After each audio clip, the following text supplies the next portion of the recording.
Good afternoon friends, welcome to my channel. हम यहाँ पे तैयारी कर रहे हैं master cadre Hindi 2022 self study group के थ्रू। तो कल हमने अपनी वीडियो में भारतेंदु युग के कुछ कवियों के बारे में पढ़ा था, उनके जो रचनाएं हैं या उपन्यास नाटक आदि के बारे में पढ़ा था। तो आज हम भारतेंदु युग से संबंधित जो हमारे बाकी कवि या लेखक हैं या फिर विद्वान हैं, आज हम उनके बारे में पढ़ेंगे। तो सबसे पहले हमारे लाला श्रीनिवास दास जी की जो रचनाएं हैं या फिर उनके जो प्रमुख रचनाएं हैं वो हैं परीक्षा गुरु। ये 1882 में प्रकाशित हुआ था। यह एक उपन्यास है और इसको हिंदी का प्रथम उपन्यास माना गया है।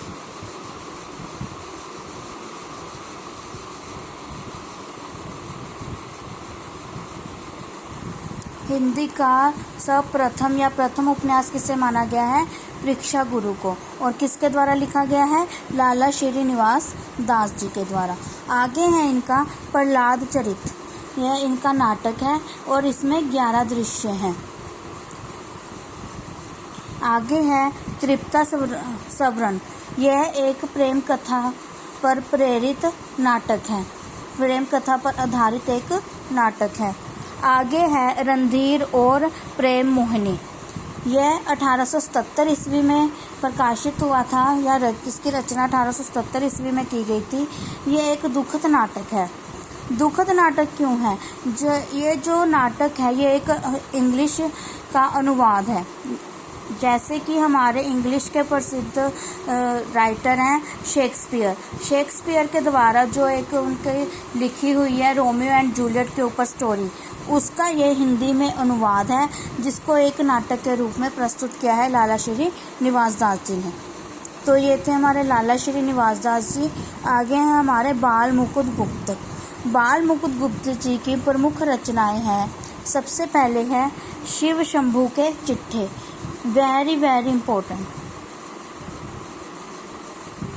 यह एक व्यंग्यात्मक लेख है। सभी को पता है ये क्वेश्चन, मतलब शिव शंभू के चिट्ठे ये इतना फेमस है बाल मुकुंद गुप्त का, इसलिए इसके बारे में ये नहीं पूछा जाता कि ये किसकी रचना है या इसके कवि कौन है या राइटर कौन है। इसलिए पूछा जाएगा ये किस प्रकार का लेख है, आदर्शात्मक, अध्यात्मक, व्यंग्यात्मक, हास्यात्मक। तो ये एक व्यंग्यात्मक लेख है। और जो बाल मुकुंद गुप्त जी हैं ये व्यंग्यकार हैं। इन्होंने बहुत सारी रचनाओं के द्वारा लोग व्यंग्य किए हैं। आगे हैं खत और चिट्ठे। ये जो दोनों शिव शंभू के चिट्ठे और खत और चिट्ठे हैं, इन दोनों में इन्होंने अंग्रेजों के विरुद्ध व्यंग्य किए हैं। आगे है खेल तमाशा, सफुट कविता। यह एक काव्य संकलन है जिसका नाम है सफुट कविता। आगे है हरिदास, खिलौना, सन्निपात चिकित्सा, मंडेल भंगिनी। ये एक बांग्ला उपन्यास है, मंडेल भंगिनी। और हर्षकृत नाटिका रत्नावली। तो ये हैं बाल मुकुंद जी के द्वारा रचित कुछ रचनाएं।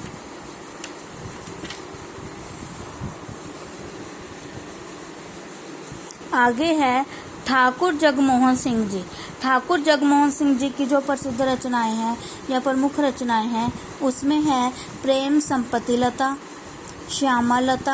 श्यामा सरोजनी, देवयानी। इसमें ये दोनों इम्पोर्टेंट हैं, श्यामा लता और श्यामा सरोजनी। आगे हैं हमारे अंबिका दत्त व्यास की जो रचनाएं हैं पावस पचासा, सुकवि सतसई, हो हरी वेरी इम्पोर्टेंट।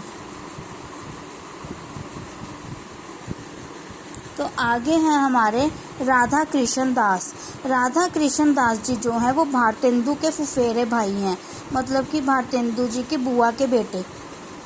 इनकी जो रचनाएं हैं भारत 12 मासा, देश दशा, कंसवधु। तो ये इनकी कुछ रचनाएं हैं। तो ये थे हमारे भारतेंदु युग से संबंधित कवि या लेखक या व्यंग्यकार, निबंधकार, उपन्यासकार, नाटककार, तो जिनकी कुछ प्रसिद्ध रचनाएं हैं या फिर जो कुछ नाटक हैं, कुछ उपन्यास हैं, कुछ निबंध के रूप में हमने सब कुछ एक ही बार में कवर करने की कोशिश की है। तो यहाँ पे हमारा भारतेंदु युग ख़त्म होता है। कल हम करेंगे द्विवेदी युग। भारतेंदु युग में एक और था, हमने जैसे अलग अलग विद्वानों के द्वारा प्रकाशित या संपादित पत्र पत्रिकाओं के बारे में पढ़ा है। तो भारतेंदु युग में हमें एक और चीज़ देखने को मिली थी, वो है नागरी प्रचारणी सभा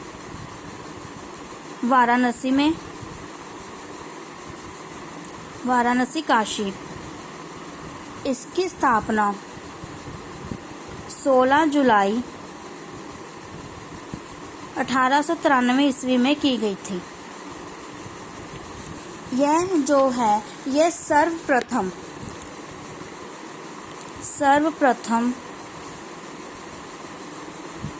हिंदी भाषा देवनागरी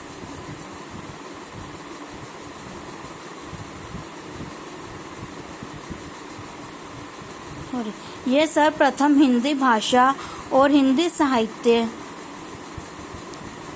के प्रचार प्रसार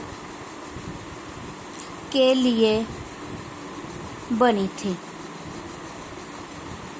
सर्वप्रथम हिंदी भाषा या फिर साहित्य के प्रचार प्रसार के लिए कौन सी सभा बनाई गई थी? नागरी प्रचारणी सभा, जो कहाँ पे है? वाराणसी काशी में।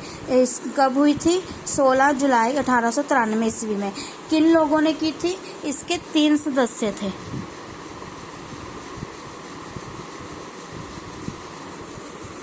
तो इसके बारे में हमें क्वेश्चन आ जाता है, इसलिए ये छोटी सी इन्फॉर्मेशन थी जो हमारे भारतेंदु युग में ही कवर होती है।